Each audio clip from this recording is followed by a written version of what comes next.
In order to make Judy's magic cast on for the toe of a sock, hold your circular needles with both tips in your right hand, pointing towards the left, and hang the tail of the yarn over the back or top needle with the end coming towards you. We will use the tail to make stitches, so you need longer than this. Pull it out a bit more and take it to the back, hanging it over your finger. Now, pick up the yarn that's going to the ball and which is now coming and needs to come towards you, and tension it, hang it over your thumb and tension it. Just hold the ends in the other fingers of your hand.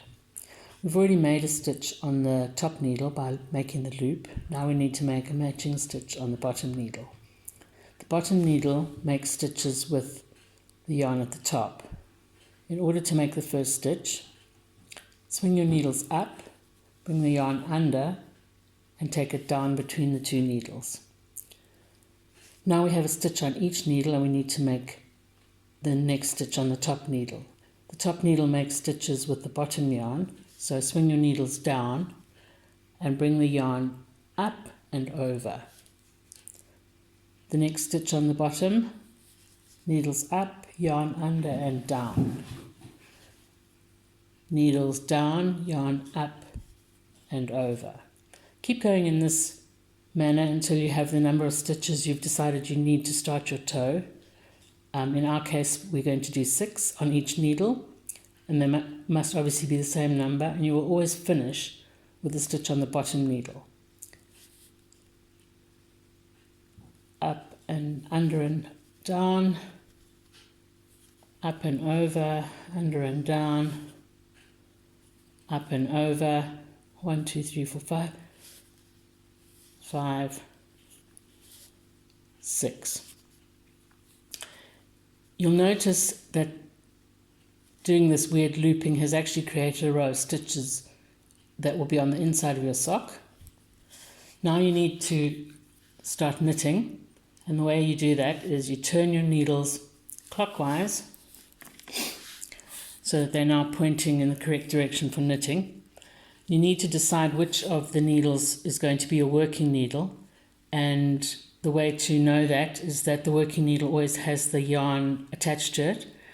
The ball yarn was attached to and making the stitches on the top needle. This used to be the top needle, so we pull this one out, leaving its stitches on the cable. Make sure your yarn tail is out of the way. Just hold it back. And now we're going to start knitting. Your first stitch will it won't feel like a stitch. It's very loose, just don't panic. Just knit it as normally as possible and hold it as firmly as you can. And carry on to the end of the row of stitches. Okay, we're coming to the end here. Now the last stitch is also a bit loose and odd, don't worry about it. It'll resolve itself soon. Okay, now we need to turn the needles clockwise again and rearrange the stitches. So we want to push the free needle back into the stitches and pull out the needle that needs to become our working needle. Okay, we know it's the working needle because it has the yarn attached to it.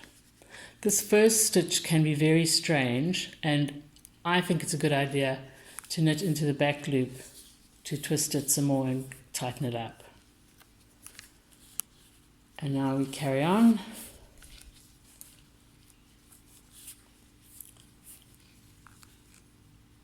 Until we get to the end of the round. And you know you're at the end of the round because the yarn tail is there. And you've made the first round of stitches. And your toe now looks like a little square of knitting with a needle on each side. It doesn't close up straight away. It will close up. You won't be able to work out how, It's semi-magical, but it does happen.